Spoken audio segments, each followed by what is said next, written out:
All right, today we're going to be talking about how to create a pinch pot. And with your pinch pot, you're going to be getting one lump of clay that you are going to be dividing into two different pieces because you're going to be creating two pinch pots. For your pinch pots that you're going to be creating, you're going to have some choices. Your choices are you can take the two pinch pots and form them together to create, much like this guy right here, has a pinch pot on the lower half of him, and then there's another pinch pot that goes up and over domed on the top. You do get extra clay for all of your other details after you've made your two pinch pots. The other option is that you can make a pinch pot on the bottom and then make one on the top and leave them separate so that you have something that you can take on and off like a lid. If you're going to create one like a lid, what I'd recommend is maybe a smaller top, sort of like an egg is a little bit smaller on the top so that it's a little bit lighter. That seems to help quite a bit. So think about your one piece of clay and how you're going to divide that.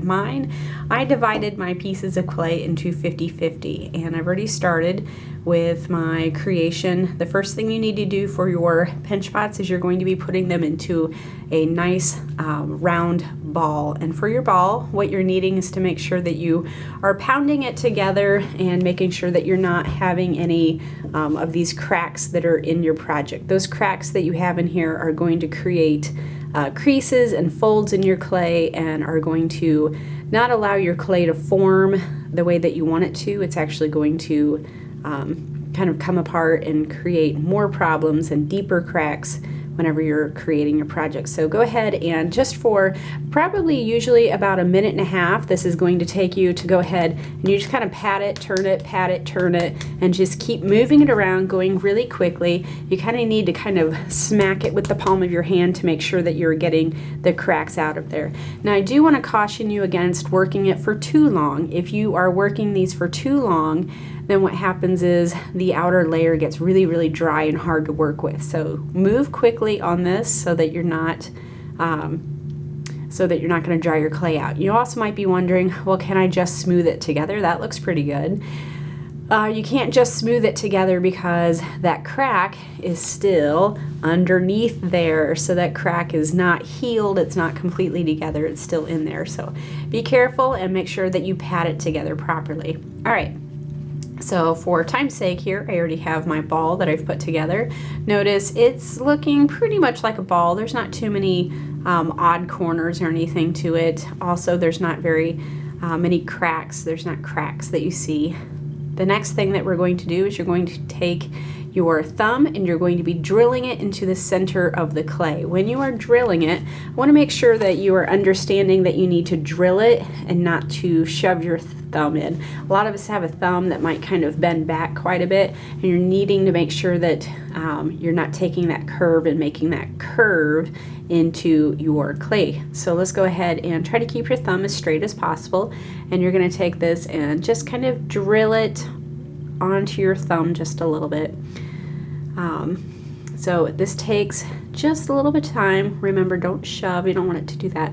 Now, as you're going through this, you need to be thinking about, well, how far down should I drill? So it's kind of a feel sort of thing.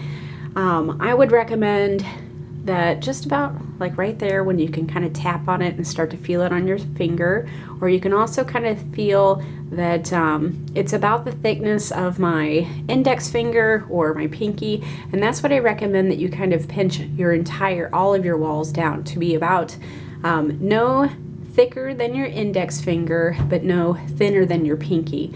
If it gets too thick, it doesn't take the shape as well, and if it's too thin, it's going to get too fragile. It's going to get fragile on you. So let's go ahead with our next thing that we're going to start our pinching.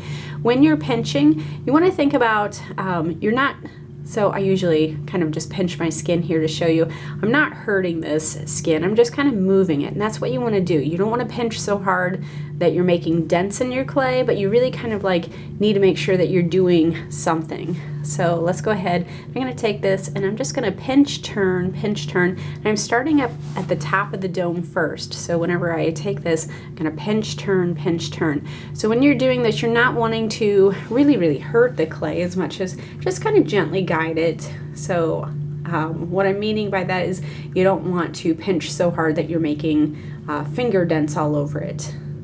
So just kind of pinch, turn, pinch, turn. This is also a pinch pot to get the shape that you really want. It might not be the first pinch pot that turns out fantastic, and that's okay. You can go back and you can make, you can put it back together and create a pinch pot a couple of times. All right, so here's what I have here. It's hollow on the inside, and there's my dome that's starting to happen here. So it's a little on the thick side. Also, it's not quite the shape that I want it right now. So I'm going to kind of play around with going back to the top. And this time I want it to kind of open up more. It kind of turned out very small. And let's go ahead and so to do this, if you want to open your project up a little bit more, think about the pressure that you're putting on. You can put a little bit more on your thumb. If you want it a little bit taller like a cone, then you put a little bit more pressure on your index finger. So I'm going to go ahead this time, I'm going to use a little bit more thumb and really kind of push.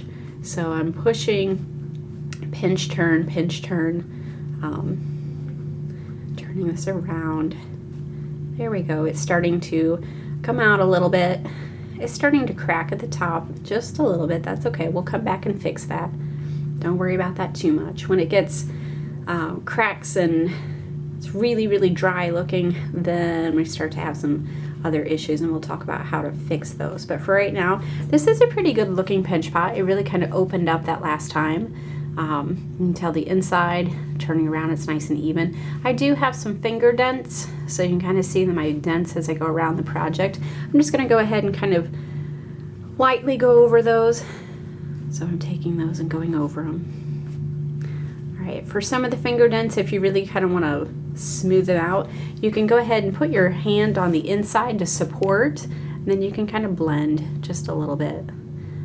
If you just blend on the outside, there's a chance you could push or cave in a wall, especially if your walls are pretty thin. So you don't want to do that. Always support from the inside. All right, so I've got a nice looking pinch pot. Then you can go ahead and start on your second one.